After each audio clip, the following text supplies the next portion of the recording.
Hey, thanks for being a part of the conversation. Let's do some pod crashing. Episode number 326 is with EmilyTisch Sussman from the podcast She Pivots.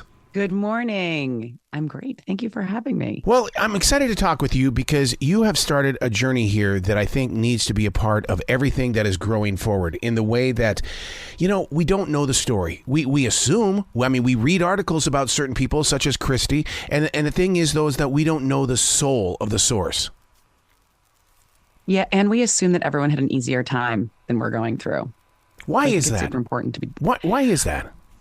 I don't know if it's like a bias that we have towards ourselves, that we think that we're not going to get out of it, and so no one else is going to find it, or no one else is going to see like the positives. We always have this sort of like negative bias towards ourselves.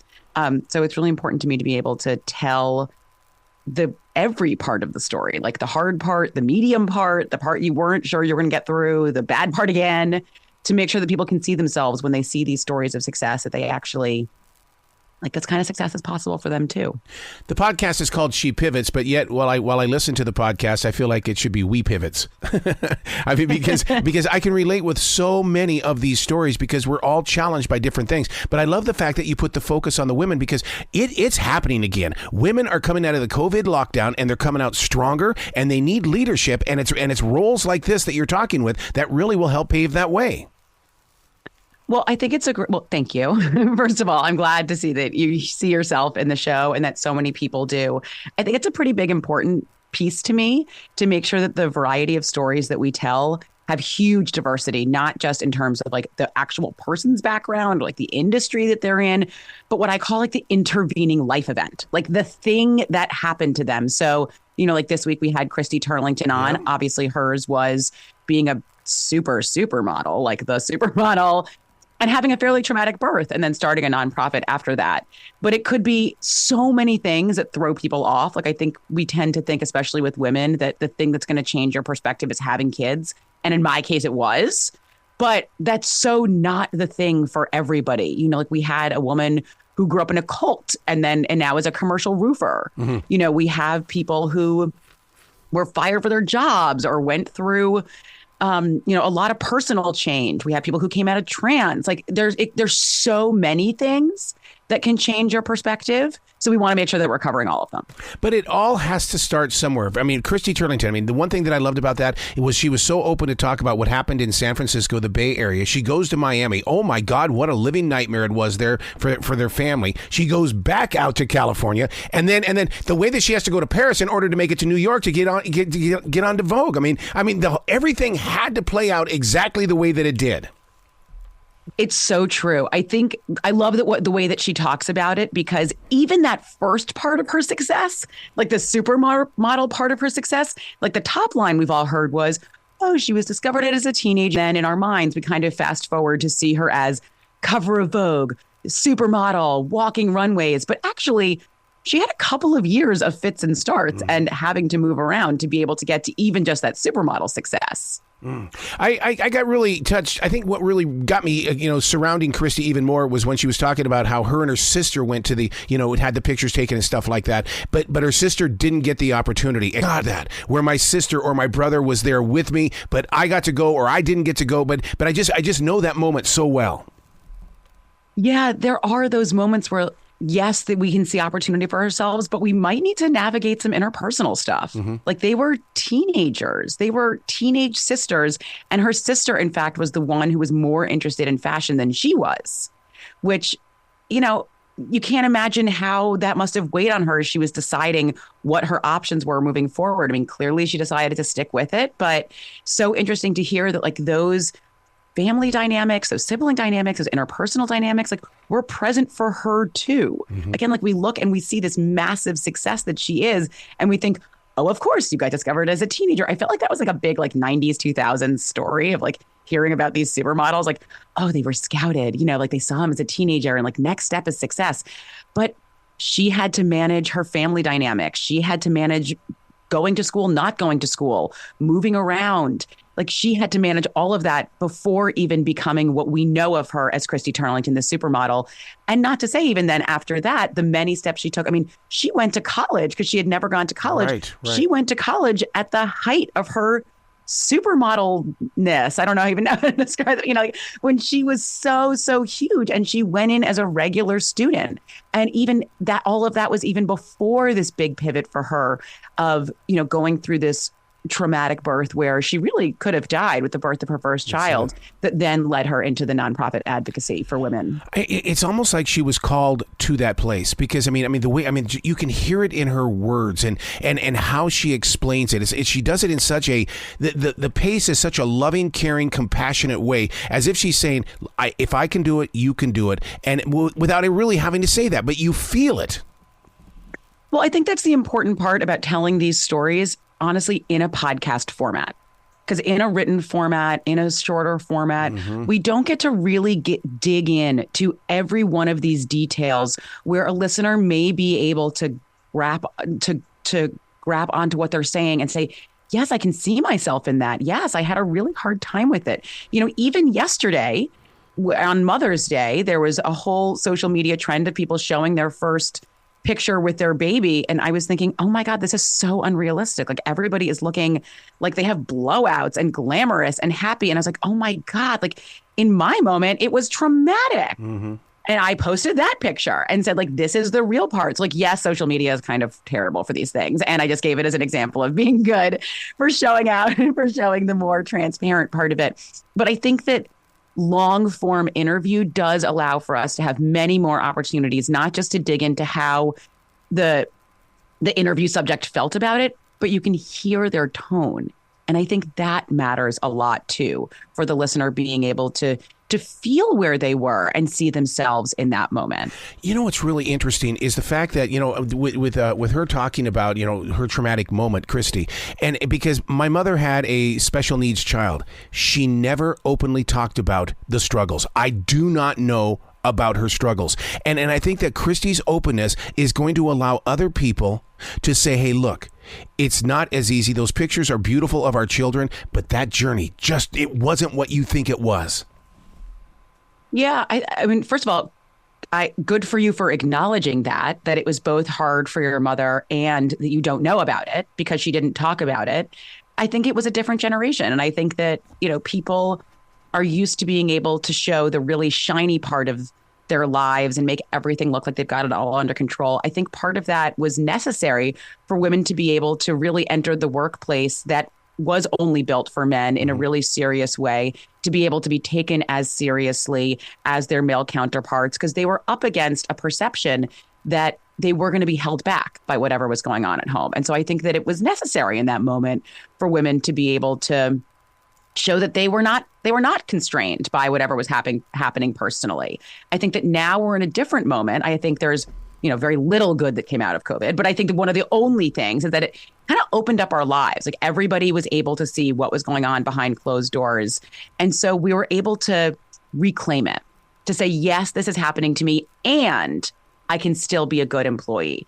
Yes, I have all this chaos at home and I can still show up the way that I need to when I need to. It might look different, but I can still take care of my responsibilities, whether it's on the school board, whether it's in the workplace, whether it's with a play group, and I can still show up and authentically be myself, because now you also know what's going on behind these closed doors. Yeah, see, that to me is the fascination of life. And I always blame it because I'm getting older in life, so I want to hear everybody's stories, which, I feel like that I'm stalking my podcasts because it's like, oh my God, I got to know more about this person. They tell me more. What else did you go through? Yeah, I think you and I are in very similar positions where we're always asking people to dig a little bit deeper. I think the only natural thing was for me to start a podcast because I like to ask a lot of very probing personal questions of people as soon as I meet them. And it turns out that was a little aggressive in, like a coffee setting or like a PTA setting. But a podcast, it's perfect. So have you gone back to ask your mother, Mom, was I that crazy 2-year-old that was always asking, why, Mom, why? I didn't even need to ask my mother that because I know that I was an extremely difficult child and I was very headstrong, and I've grown up with these stories and I know that I got it from my mother. Like I've grown up with this story about how my mother went to her high school reunion when I was maybe 5 and she was trying to get me to leave and she was trying to show that I was, compliant, which I was not. And I guess a teacher that always kind of had it against her said, Lori, that is exactly the child that you deserve.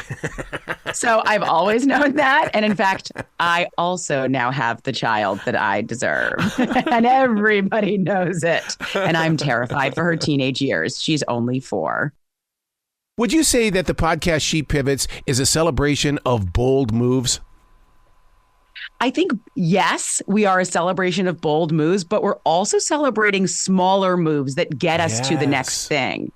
I think that this exists in a lot of contexts where we say, like in a more religious context, people would say, like, God has a plan. He only gives what you can handle. Or we'd say, everything happens for a reason. But I like to go and unpack that along the way and say, what are the things that actually built me up for this opportunity? Like, I would not be able to have been ready for this opportunity when it presented itself to me had I not gone through these personal things, worked in these other jobs. Because something that kind of, I hear a lot, especially, like my kids are pretty young. I hear in like a young mom kind of context is that people feel like the career they had before they had kids was a waste. Like it does not apply right now. They're not in that field. And then it makes me so crazy because you gained so much from that previous career that you can apply to now. And you're still building your skills. They might just be called something different. They might be in a different context, but everything is building you to the moment you're in right now and building you for the next moment. Yeah. You just have to be open to be able to see it that way. I would love to be a fly in the wall when your interviews come to a conclusion and you're sitting there with them, or even if they're on Zoom, especially with a conversation with Crystal, what it's like for them when the conversation comes to an end, because in that moment, they have defragged. They have shared things that they probably haven't talked about in such a long time. And now their open soul is going, okay, I can have new things enter me. Yeah, well, I love that you asked that. I have to tell you, I've left interviews with a lot of new friends. I've made a lot of friends after having interviewed them. We usually hug. I'd say we hug at the end of all of them. And sometimes we're crying. We have really just talked through the hardest thing they've ever gone through, because if it wasn't the hardest thing, then it wouldn't have been big enough to change their perspective and to change their trajectory. And they trusted me with it. And I feel very honored that they trusted me with it. So, like, I want to make sure that they know they feel safe and they feel good about the fact that they've just opened up in this way. And maybe they actually haven't connected the dots this way before. We actually hear that a lot. I sat with a Holocaust survivor and I held her hand and I looked in her eyes and we cried together as she described seeing her sister being killed in front of her. That's big stuff. A lot of the listeners don't understand, the interviewer, what we go through in order to get to that point and to have that conversation. Sometimes you feel like the historian. Other times you feel like that you're the teacher. I mean, I can't imagine the emotional levels of change that you go through inside 40 minutes. Well, I mean, thank you for acknowledging that. I mean, I have to acknowledge that this show has taken kind of an emotional toll on me that, once a week, I'm asking people to trust me with the hardest thing they've ever gone through. And I'm empathetic towards them, no matter what it is. Like, I really match their emotion. Like, I'm very in it with them in that moment. And it does take a lot out of me sometimes. I think it's worth it. I am honored that they are willing to share their story with me. Like, I really am. And so they deserve that. Like, they deserve to have my utmost attention and focus and emotional bandwidth.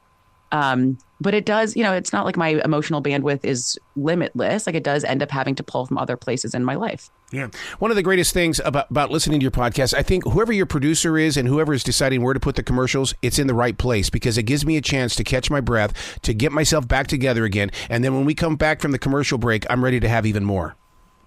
Oh, I love hearing that. So my executive producer is on with us right now. She's amazing.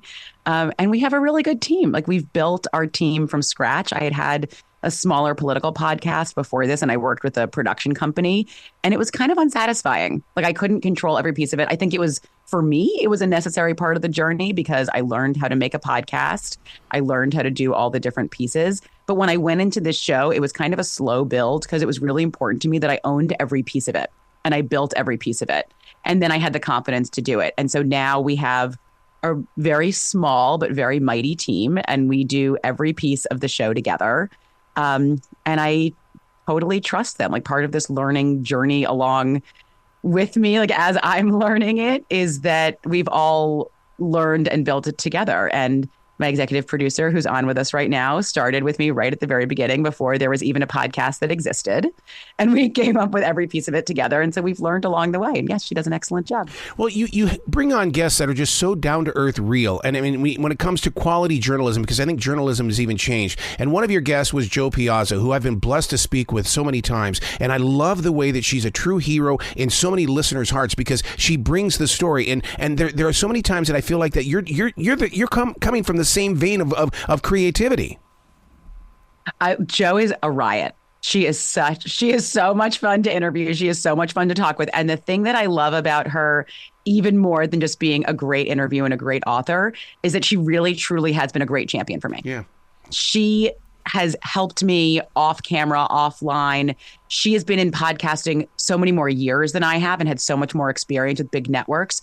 And I mean, she even helped me negotiate my contract with iHeart. Like she gave me tips for it. Yeah. So finding this community of people, particularly women and particularly moms, who are willing to say, like, I'm done with this kind of old competitive narrative. I'm willing to take everything I've learned and help you with it, has been really one of the most gratifying parts of building this for me, that I'm able to test in real time, like, who are the people who just kind of give lip service to helping you and who really sticks with you and is willing to put themselves in the line for it. And Jo Piazza is definitely one of them. And I appreciate you having me on here. You know, you talked about the politics that you once did. Pivoting away from that. Come on, politics, that's an addiction. How do you pivot away from that to do what you're doing? Oh, such a live topic. I still feel it every day. I still have friends who are working at the highest levels of government. Like I have a lot of friends in the White House. And it's really hard for me not to be wistful and feel like I could have been in that job. Like I know I was good enough to have done it. And it's my circumstances that kept me of having 3 kids in 3 years and moving, like that's what kept me from being able to do this. Like I knew I was good enough. And I didn't get the opportunity. And that part really weighs heavily on me. But the thing that I have to keep in mind is that I wouldn't be able to be having these opportunities, like interviewing Christy Turlington, like joining you guys here in Charlotte, like having fun interviews with Jo Piazza. I interviewed the Vice President of the United States live in front of an audience. I could not have done that had I would have been like the 10th person behind her, I would have been like staffing her like in Veep. I would have been holding her bag for her, which I would have been thrilled to do, to be clear, because those were like my dream jobs. But I get different opportunities now. And the opportunities that I get are that I dropped my kids off right before this, and I wouldn't have been able to do that had I still been working in politics. How do you handle the naysayers in the way? Because even today, people go, you podcast, you talk with people that have fame or they're top journalists. Dude, why you? So I'm asking you that question. Why do you think it's you? I just have to have confidence in myself and just ignore the haters, to be honest. And like this happens all the time, that I know that I'm good at connecting with people. I know that I'm good at having conversations. I know that I'm good at keeping things flowing. And I know that I'm good at keeping my nerve. Part of everything having built to this moment, like I have to believe that for myself too. Part of what I did when I worked in politics, that I spent about a decade on air in cable news. So that is live. That is high pressure. I went on as a Democratic strategist on Fox News for really about a decade, sometimes every day. There is not one easy moment where they are trying to give you a layup. And I kept my cool the whole time. Like, I'm very proud to say that I never had a viral moment in any of that. Well, never viral, because I looked silly, I will say. I can't imagine where your head is right now with the world of politics, because I mean all over the world. I mean, everything is changing. Yeah, it's a big time, and that's hard for me to process, certainly, as it is hard for everybody. But I have to remember that I'm doing it in a different way now. Like the way that I used to work was very directly impacting issue campaigns, political campaigns, structures of campaign. Like I was very direct. Now I think about my work as culture change. And so it's not that it's not impactful, but it's impactful in a different way. I'm going to people's heart and souls and the way that they think about themselves and the way that they think about their role. Like if I can get listeners to feel like they can have a little bit of a perspective shift and think, oh, well, I used to think that my career was gone and that I couldn't get out of this slump. And now I think, okay, well, maybe I'm just building myself up to the next thing. And maybe I'm just skill building right now. And maybe I'm just positioning myself to the next thing. That's important. And that does connect directly back into politics. Because people show up to vote and people show up to be engaged at school board level, at local level, when they feel like they deserve to have a voice. And that's important to me, to make sure that all of our listeners, all of these women feel like they are important enough to have a voice. And they can take one step at a time. I'm just starting farther back on the spectrum right now when I think about culture change than where I used to when I was directly working in politics. Wow. I wish you could see my notes because I wrote down, she is the person at the front desk at a hotel and she's got a key to every room. And that's the way I feel like that you are with people's hearts. Oh, that's such a sweet analogy. I'm going to make a little pull quote of that. That's so lovely. I have to turn this lens on myself too. Like, what are the things that I feel like I bring? I bring a lot of passion and I work hard. And if the career that is unavailable to me that I cared about so much in politics, like if that's not available to me right now, then where do I change my lens and where do I change my focus? And I change it on culture change. And so in essence, I'm, doing a lot of the same work that I'm helping people advocate for themselves, but just in a different way. I love it. You got to come back to this show anytime in the future, Emily. The door is always going to be open for you. Oh, that's so sweet. Thank you so much. I'd love to. I love being on with you. You're a great interviewer. Excellent. Well, you've just been pivoted on your own show here. Exactly. You be brilliant today, okay? Thank you. You too.